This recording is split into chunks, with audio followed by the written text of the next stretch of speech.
নমস্কার, আপনারা দেখছেন দ্য ইন্ডিপেন্ডেন্ট বেঙ্গল। আমি শিবম। বাংলাদেশের রাজনীতি ক্রমশই যেন আনপ্রেডিক্টেবল হয়ে উঠছে। একটি মামুলি সাক্ষাৎকার, যে সাক্ষাৎকার নিয়ে আন্তর্জাতিক মহল কিন্তু কার্যত স্তব্ধ হয়ে গেছে, কারণ সেই সাক্ষাৎকারে এমন কিছু বলা হয়েছে যা প্রচলিত ধ্যান ধারণা ইতিহাসকে এক লহমায় বদলে দিতে পারে। সাক্ষাৎকারটি মেজর ডালিমের। কে এই মেজর ডালিম?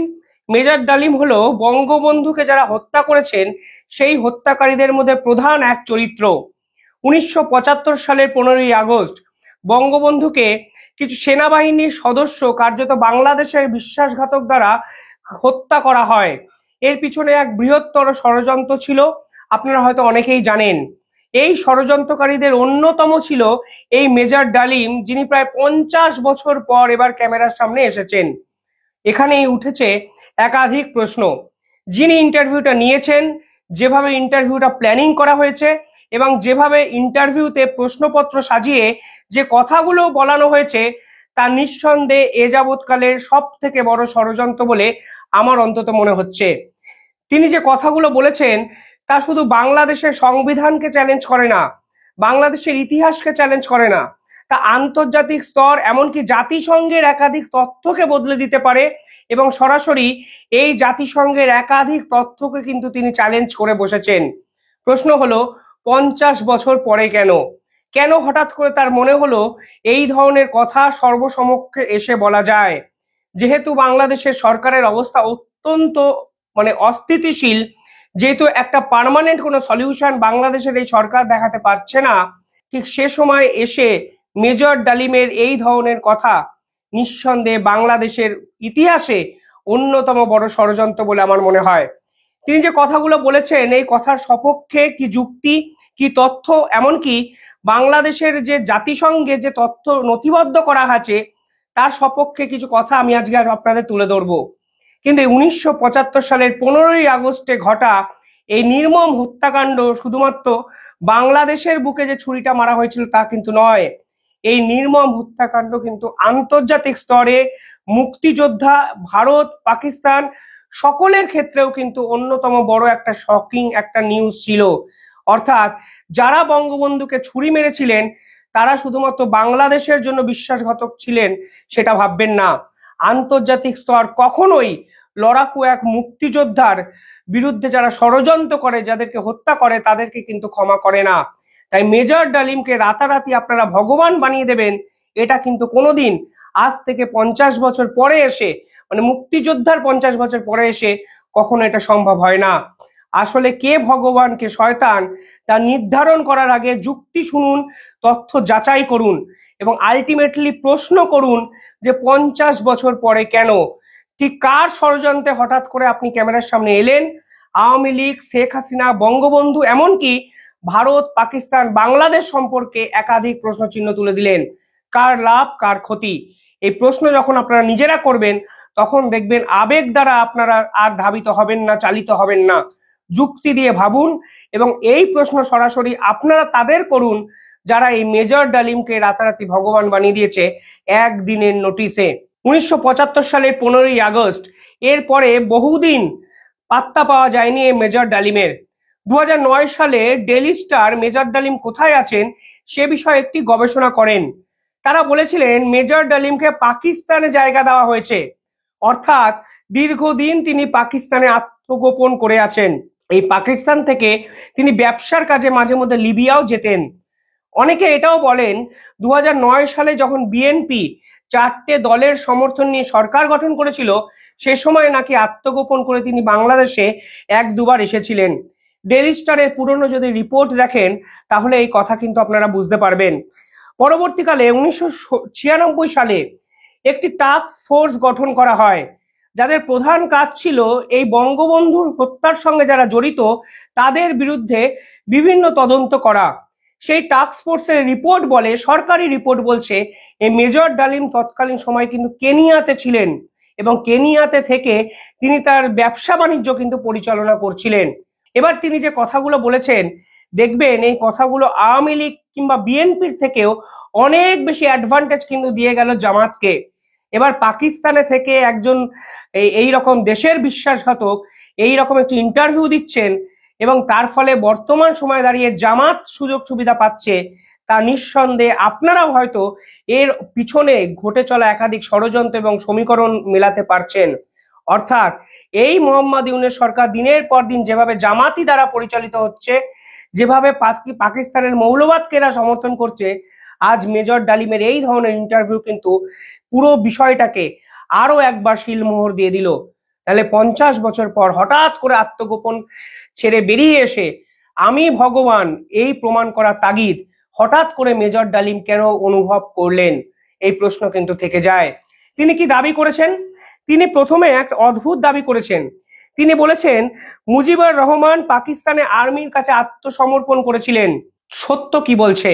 সত্য বলছে শেখ মুজিবুর রহমান কিন্তু বাংলাদেশকে স্বাধীনতা ঘোষণা করেছিলেন এবং বাংলাদেশকে স্বাধীন রাষ্ট্র ঘোষণা করার পর পাকিস্তানের সেনাবাহিনী তাকে কিন্তু অ্যারেস্ট করেছিল। অথচ তিনি বলছেন তিনি নাকি পাকিস্তানের সেনাবাহিনীর কাছে আত্মসমর্পণ করেছিলেন। কিন্তু ইতিহাস কখনো ভোলা যায় না। আপনাদের কাছে অনুরোধ, এই ইতিহাসকে কখনো আপনারা ভুলতে দেবেন না। বঙ্গবন্ধু দেশের জন্য যা করেছেন, ভারত বাংলাদেশ আন্তর্জাতিক স্তরে আজকে পূজিত হয় তার এই কীর্তি। তিনি বাংলাদেশকে প্রথম স্বাধীন ঘোষণা করে দিয়েছিলেন। সেকেন্ড কি বলেছে ডালিম? সেকেন্ড বলা হয়েছে মুক্তিযুদ্ধ শহীদের সংখ্যা 30 লক্ষ নয়, মাত্র 3 লক্ষ। মুক্তিযুদ্ধে কতজন শহীদ হয়েছিল তার সরকারি নথি বাংলাদেশ ভারতের বাইরেও জাতিসংঘেও লিপিবদ্ধ। সেই পরিষ্কার হিসাব বলছে মুক্তিযুদ্ধে 30 লক্ষ মানুষ কিন্তু শহীদ হয়েছিলেন এবং এটি আন্তর্জাতিক বিশেষজ্ঞ দ্বারা স্বীকৃত। গোটা বিশ্বে ন্যূনতম 100টা জার্নাল পাবেন যেখানে এই তথ্যের সমর্থনে কথা বলা হয়। কোথাকার কোন ডালিম এসে হঠাৎ করে ইতিহাসকে বদলে দিয়ে ভারত এবং বাংলাদেশকে চ্যালেঞ্জ করবে, মুক্তিযোদ্ধাদের চ্যালেঞ্জ করবে? এটা কোনোদিন হতে পারে না।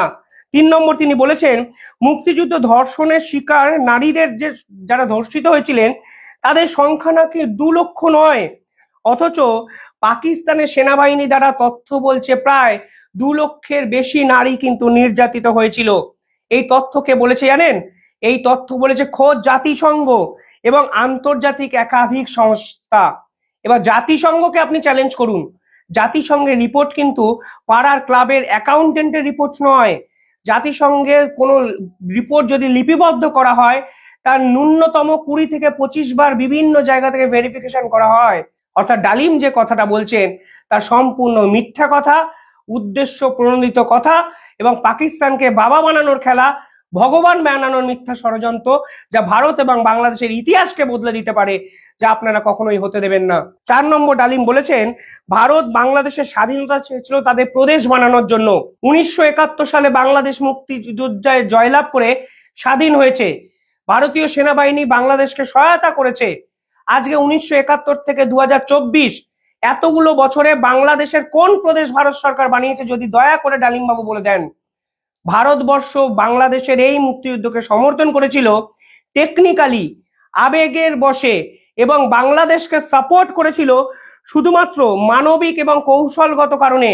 সে সময় পূর্ব পাকিস্তান কাশ্মীরকে অ্যাটাক করে এবং কাশ্মীরকে অ্যাটাক করার জন্য যেরকম ম্যান পাওয়ার পশ্চিম পাকিস্তান ইনভেস্ট করেছিল, ঠিক সেই কৌশলটাকে কাজে লাগিয়েছে বাংলাদেশের এই মুক্তিযুদ্ধে ভারতীয় সেনারা। যে যদি ওইখানে পূর্ব পাকিস্তানের এই যুদ্ধে পাকিস্তানকে অ্যাটাক করা হয় তাহলে কাশ্মীরের উপর থেকে এই ধরনের কৌশলগত অ্যাটাক যেটা পশ্চিম পাকিস্তান করেছে তার পাল্টা আঘাত আনা যাবে। কৌশলগত এবং মানবিক একটা কারণ। আজকের দিনে দাঁড়িয়ে আপনি বলছেন ভারতবর্ষ নিজের প্রদেশ বানানোর চেষ্টা করেছে। আজ অবধি বাংলাদেশের সংবিধানের সার্বভৌমত্বে ভারত সরকার ঠিক কিভাবে অ্যাটাক করেছে যদি একটা তথ্য, অফিসিয়াল তথ্য, আবেগের বশে নয়, অফিসিয়াল তথ্য আপনারা যদি দেন এই কমেন্টে জানান, আমি এই ভিডিও উইথড্র করবো। আমি আজকের কথা দিলাম আপনাদের, ভারতবর্ষ আজ অবধি বাংলাদেশের কোনো প্রদেশ দখল করেনি। সুযোগ থাকা সত্ত্বেও এখনো অবধি বাংলাদেশের বিরুদ্ধে কোনো র্যাডিক্যাল মুভ কিন্তু ভারতবর্ষ করেনি। এই ডালিম বাবু যা বলছেন আমি সত্যিই জানি না তিনি হঠাৎ করে স্বপ্নে জেগে উঠে এই সকল কথা কোথা থেকে তুলে এনে মানুষকে খাওয়ানোর চেষ্টা করলেন। তিনি বলেছেন প্রেসিডেন্ট জিয়াউর রহমান মুজিব হত্যার সাথে জড়িত ছিলেন। এ বিষয়ে একাধিক গবেষণা হয়েছে। একাধিক গবেষণার পর দেখা যায় এই কথাটা কিছুটা ঠিক, কিছুটা আবার ভুল। কিন্তু এটা ঠিক, বঙ্গবন্ধুর মৃত্যুর পর কিন্তু জিয়াউর রহমানই বাংলাদেশের ক্ষমতা দখল করে। অর্থাৎ তিনি যে কথাগুলো বলেছেন তা কিন্তু বিএনপির কাছে একটা বড় আঘাত হতে পারে। আমি এখানেই বললাম এটা বড় ষড়যন্ত্র। এই ইন্টারভিউ আওয়ামী লীগকে তো খুশি করবেই না, বিএনপিকেও কিন্তু খুশি করবে না। পুরো ইন্টারভিউ জুড়ে খালেদা জিয়ার একাধিক প্রসঙ্গ তিনি অবতারণা করেছেন, দা বিএনপি সমর্থকরাও মেনে নেবেন না। তো নিশ্চিতভাবে বলা যায় এই ইন্টারভিউতে জামাত সম্পর্কে একটা শব্দ তিনি ব্যয় করেননি। 1971 সালে জামাতের ভূমিকাটা কি ছিল, এই জামাতের মধ্যে কেন এত পাকিস্তানপন্থী লোক, 1971 সালে পাকিস্তান সেনাবাহিনীকে কেন জামাত প্রকাশ্যে সমর্থন করেছিল, সেই প্রশ্নের উত্তর কেন ইন্টারভিউতে জিজ্ঞাসা করা হলো না, তা প্রশ্ন আমি রাখলাম। পরিষ্কারভাবে জামাতের পক্ষে কথা বলার জন্য এই ধরনের ইন্টারভিউ মোহাম্মদ ইউনূস সরকারের বড় গেম প্ল্যান। ট্রাম্প আসার আগে দোদুল্যমান একটা সরকারকে ব্যাক সাপোর্ট করা এবং মানুষের আবেগকে নিয়ে ফের একবার ছেলে খেলা খেলার ফন্দি কিন্তু মোহাম্মদ ইউনূস করলেন এই ধরনের ইন্টারভিউকে প্রকাশ্যে এনে। পাশাপাশি তিনি বলেছেন বুদ্ধিজীবীর হত্যাকাণ্ডে নাকি ভারত জড়িত। আন্তর্জাতিক একাধিক তথ্য, একাধিক সেনাবাহিনীর তথ্য, বাংলাদেশ সরকারের তথ্য, জাতিসংঘের তথ্য, কোন তথ্য কি বলতে পারবে সে সময় বুদ্ধিজীবীদের হত্যা লীলা চালিয়েছিল ভারত সরকার? সে সময় পাকিস্তানের সেনাবাহিনী নির্মমভাবে বুদ্ধিজীবীদের কিন্তু হত্যা করে, কারণ এই বুদ্ধিজীবীরা পাক হানাদারি শক্তির বিরুদ্ধে বিভিন্ন সময় কথা বলেছিলেন। কিসের জন্য ভারত বুদ্ধিজীবীদের হত্যা করবেন? ভারত তো বাংলাদেশেদের সমর্থন করেছিল, ভারতীয় সেনাবাহিনীতে বাংলাদেশের মুক্তিযোদ্ধার হয়ে লড়াই করেছিল, সে সময় যৌথ বাহিনী গঠন করা হয়েছিল, তাই হঠাৎ করে বাংলাদেশের বুদ্ধিজীবীদের কেন মারতে যাবে ভারতের সেনাবাহিনী? এই প্রশ্ন কোথায়, লজিক কোথায়, যুক্তি কোথায়? কেউ কোনো প্রশ্ন করছেন না। একটা ইন্টারভিউ নিয়ে ভগবান বানিয়ে দিলেন ডালিমকে, আর পাল্টা প্রশ্ন কেন করছেন না সেটাই আমার একটা বড় প্রশ্ন।